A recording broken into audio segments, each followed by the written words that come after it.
জয় হিন্দ বন্ধুরা, কলকাতায় আরজিকর মেডিকেল কলেজের ইমার্জেন্সি ওয়ার্ডের সেমিনার রুমে 9 আগস্ট সকাল 7:30 একটি মেয়ের মৃতদেহ পাওয়া যায়।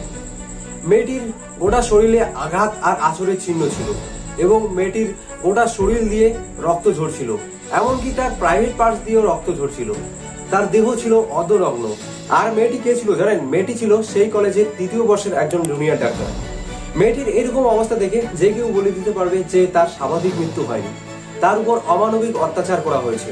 বাট কলেজ থেকে যখন মেয়েটির বাড়িতে খবর দেওয়া হয় তখন বলা হয় যে মেয়েটি সুইসাইড করেছে। এরপর মেয়েটির মা যখন এসে লাশ দেখতে চায় তাকে লাশ দেখানো হয় না। পুলিশ পর্যন্ত এই কেসটিকে আত্মহত্যার কেস বলে ধামাচাপা দিতে চেয়েছে। এখন প্রশ্ন হচ্ছে, পুলিশ কেন এই কেসটিকে ধামাচাপা দিতে যাচ্ছিল? আর সেদিন রাতে মেয়েটির সাথে কি হয়েছিল, আর কেই বা এরকম কাজ করেছে? আসুন আজকের এই ভিডিওর মাধ্যমে জানা যাক।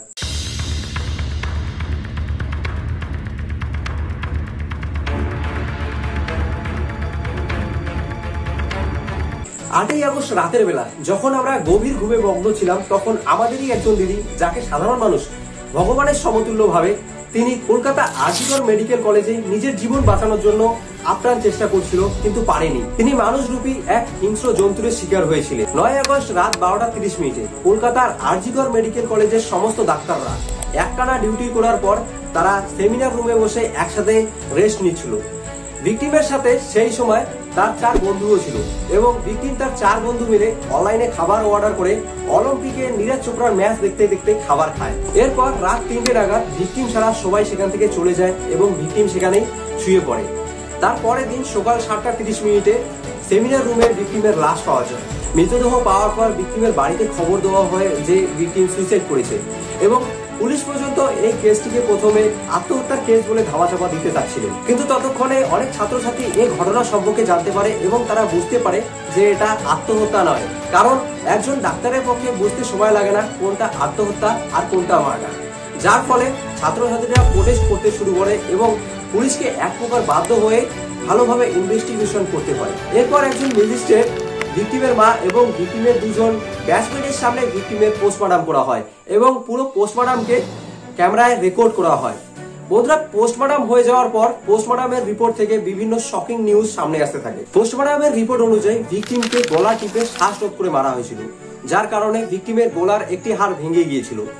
তার গলা এত জোরে টিপে ধরা হয়েছিল যে তার চোখ ফেটে রক্ত বের হয়েছিল এবং পুরো শরীরে আঘাত আর আঁচড়ের চিহ্ন ছিল এবং পুরো শরীর দিয়ে রক্ত ঝরছিল। বন্ধুরা, এই সবগুলি থেকেও সবচেয়ে বড় শকিং নিউজ হচ্ছে ভিকটিমের শরীর থেকে 150 ml সিমেন্ট পাওয়া গিয়েছে। পোস্টমর্টমের এই রিপোর্টগুলি শোনার পর এটা তো স্পষ্টভাবে বোঝা যাচ্ছে যে ভিকটিমকে ধর্ষণ করে হত্যা করা হয়েছে।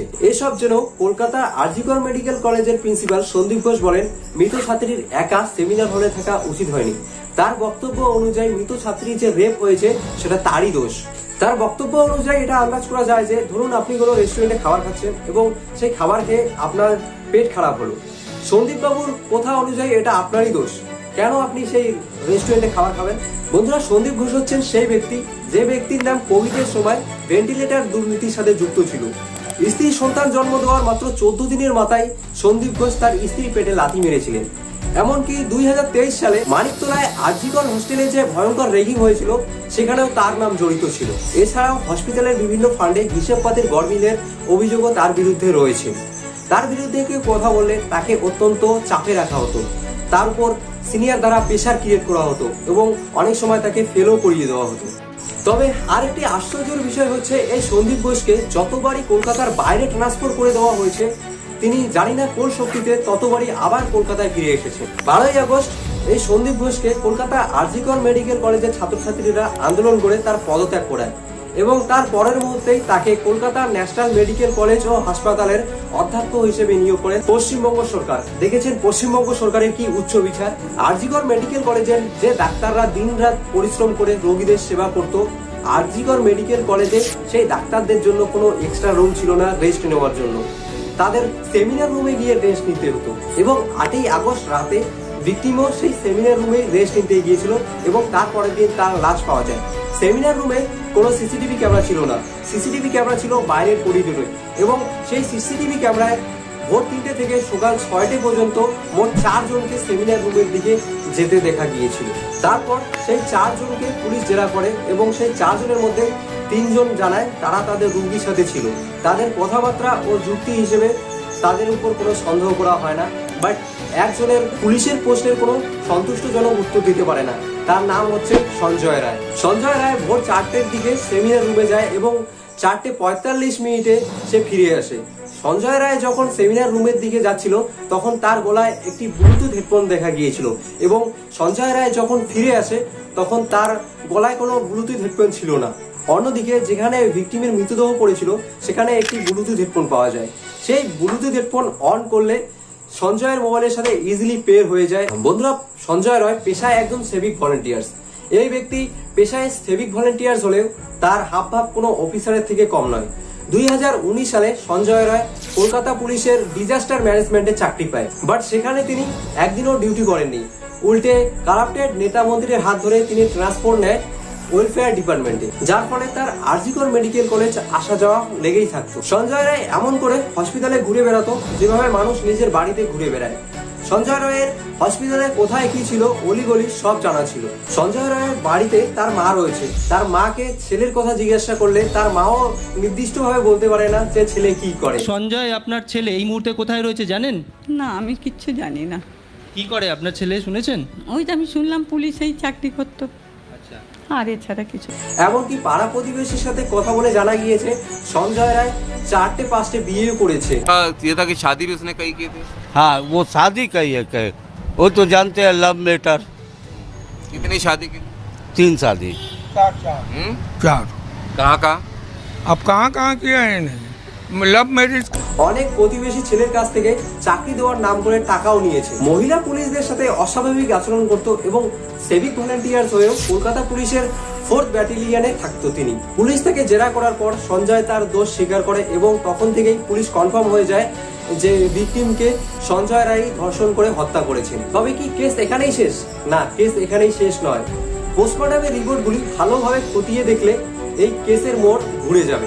যে সময় ভিকটিমকে রেপ করে হত্যা করা হয় সেই সময় সঞ্জয় ড্রিঙ্কস করেছিল। একটু ভেবে দেখুন তো, 45 মিনিটের মধ্যে একটি মানুষ বিল্ডিং এর 4 তলায় উঠে ভিকটিমকে ধর্ষণ করে তার দেহ ক্ষতবিক্ষত করে তাকে হত্যা করার পর 45 মিনিটের মধ্যেই আবার নেমে আসা, এটা কি আদৌ সম্ভব? আর আমার মনে হয় এই সঞ্জয় রায়ের পক্ষে এটা ইম্পসিবল। ফরেনসিক্সের রিপোর্ট অনুযায়ী ভিকটিমের শরীর থেকে 150 মিলিগ্রাম সিমেন্ট পাওয়া গিয়েছে, বাট বিজ্ঞান বলে একটি মানুষ একবার মাত্র 2 থেকে 5 ml সিমেন্ট বের করতে পারে এবং 1 ঘন্টায় 10 থেকে 15 ml। সায়েন্সের এই পার্ট আর ফরেনসিক রিপোর্টের এই পার্ট একত্রে করলে এটা স্পষ্ট হয়ে যায় যে সঞ্জয়ের এটা একার কাজ নয়, এটা একটা গ্যাং রেপ। এটা শুধু আমি বলছি না, আরজিকর কলেজের ছাত্রছাত্রীরা মনে করে এটা সঞ্জয়ের একার কাজ নয়, এখানে একাধিক রেপিস্ট ইনভলভ রয়েছে। তাতে দাদা একজনের কাজ তো নয়, মিনিমাম 2 বা 3 জন।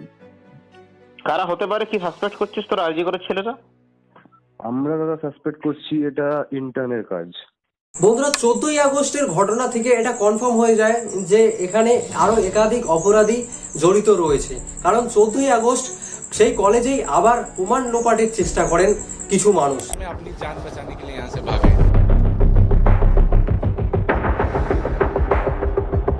I'm extremely angry at what has happened.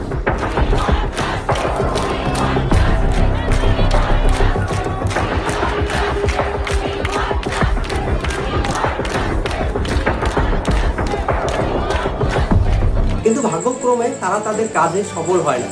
সেই কলেজেরই একজন নার্স জানায়, যখন এই মানুষগুলি প্রমাণ লোপাটের জন্য কলেজে আক্রমণ করে তখন কিছু সংখ্যক পুলিশই সেখানে মোতায়েন ছিল এবং সেই পুলিশগুলি নার্সদের কাছে তাদের সেফটি চাচ্ছিল।